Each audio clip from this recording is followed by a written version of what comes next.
What do you think it is about the Islamic State, or the borders that are currently being held by the Islamic State group, that might be so attractive to a young British woman? I think usually the acts of going to Syria is a lot driven by emotion, and just like any other issue when it comes to the acts done by people, I think it's just emotionally led, and people sometimes string along words from Islam or just pick and choose what they want to justify their actions. I think when we speak about, okay, why are women going there, and we've discussed this earlier as well, about are they going to, be wives of fighters there, and be, mothers of children who will continue the fight and whatnot. I think, alhamdulillah, being on Twitter, being, aware of what the Muslims are tweeting about and whatnot, what I've seen is that that's more of it's more like light banter, whereas the people that I've noticed who actually gone there is because they have seen the atrocities, and I think we should bring it back and say, okay, we can't judge what their intentions are.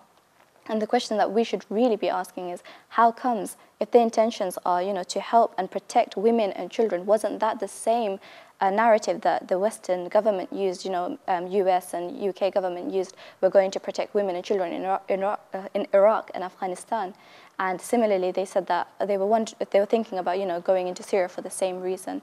And I think, why was it then that it wasn't criminalized? Their intentions then wasn't criminalized. Whereas, what impact do you think a 15-year-old girl could have on helping the people of Iraq and Syria going there? Would it, to be honest, wouldn't you think there'd just be another vulnerable person in the midst of war? Aisha, what do you think?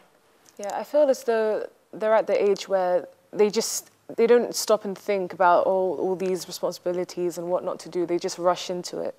And I feel like based on the information they're given on something, they already have concluded what to do. They're not thinking about the other impacts. But they may have good intentions, but there's still so much for them to know.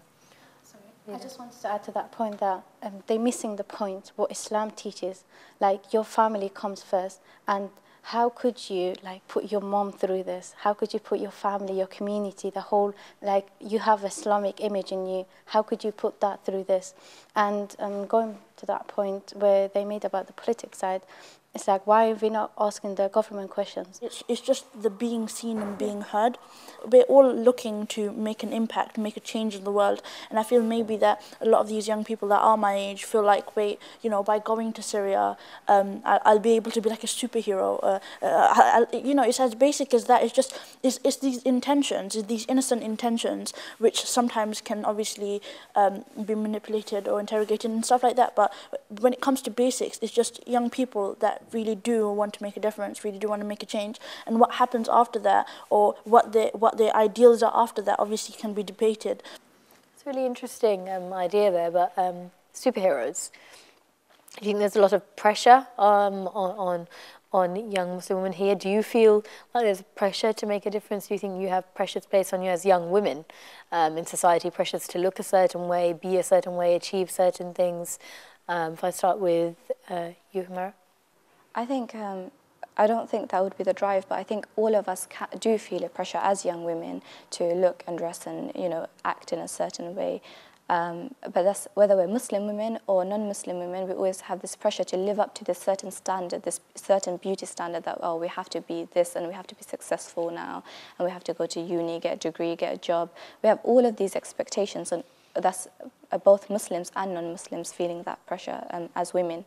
What they have, I feel, are pure intentions, are innocent intentions that they do want to help people over there.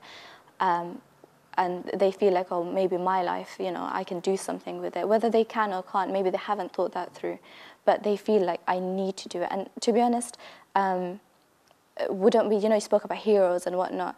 When the soldiers from UK went, they were seen as heroes, weren't they? They were seen to have intentions to help liberate women and children. Weren't these the same intentions then as they are now? But why is it that there is one policy for the Muslim community and one policy for the for the rest of society? Do you see these girls as soldiers? I don't see these girls as soldiers now. So what do you mean when you say that when British soldiers are going over to Iraq and Syria, for instance, as they have been in Iraq, to fight or defend a certain policy, you said the Muslim community are seen in a different light. So do you think these girls are soldiers like the British soldiers who No, have gone? of course not. I think that, what I'm referring to here is the intentions behind why people may join, whether it's an official army or may decide to go abroad and join an army. So soldiers of an unofficial army? Yeah, yeah. But no, So I you don't do see think them. they're soldiers? No. I don't think that these women are soldiers. I feel like I'm speaking about the whole idea of being hero and intentions. So it's not about soldiers and whether they are or not. It's about why do people feel like, oh, I need to go help someone, and that's because I want to be, I want to save somebody. This whole entire mentality of, I need to help someone, I need to save someone. And I'm saying that is the same intentions that the soldiers may have had. And whether we're speaking about US and UK soldiers, or we're speaking about, when when young boys from here go to join IDF, wherever it is, it's the intentions that I'm speaking about, and I'm trying to make that really clear. That. Okay, what do you think? I think I understand where you're coming from. However, when you look at British soldiers, I mean, who they're fighting for and stuff like that, that's irrelevant when it comes to how old are these girls that are going, and what are they giving up? When you go to when you work for any army, you're getting paid. That's your life choice.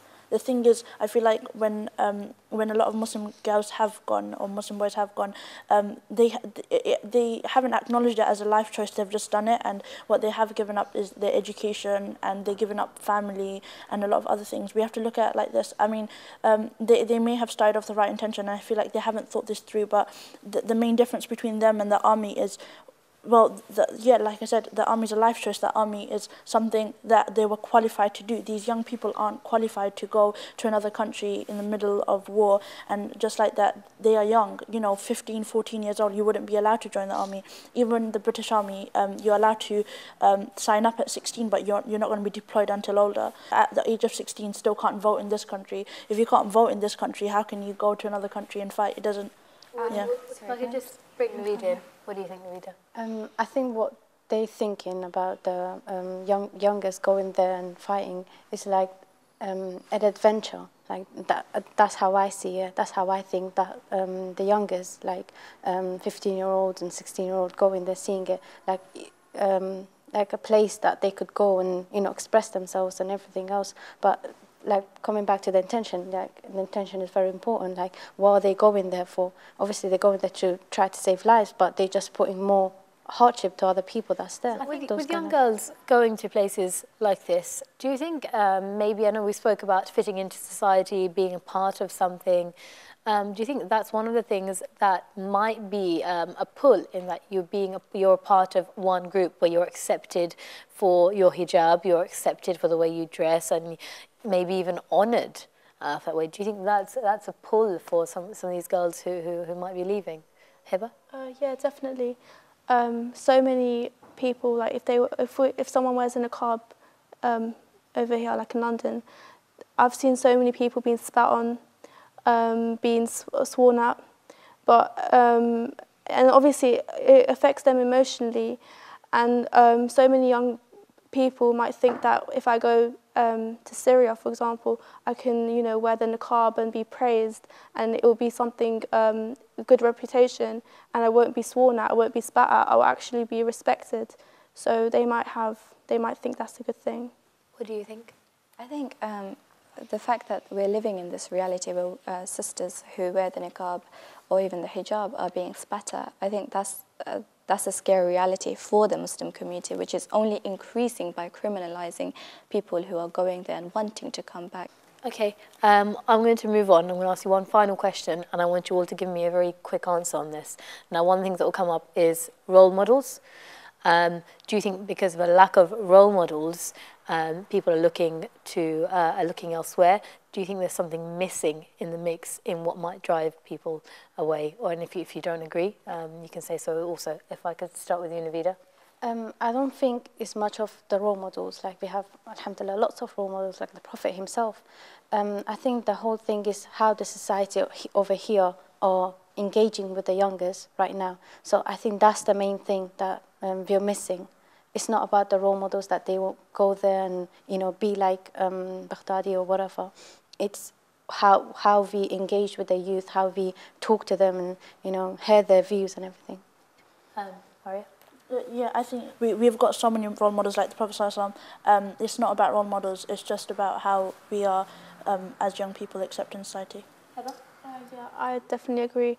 It's not really about role models, it's about educating young people, talking to young people, talking about their any emotional, psychological issues, not just about religion, but just to see like any issues they're having, and yeah. Yeah, I totally agree. I think it's we need to get into the root of why, other than just making it out as if it's something, one thing with the society. I think it's personal issues.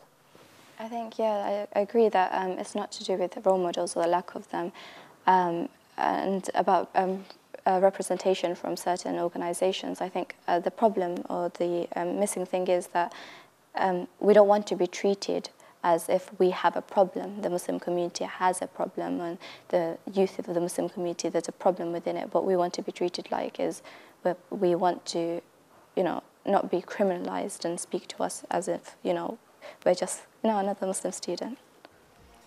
Right, well, we're all in agreement. Thank you very much, ladies.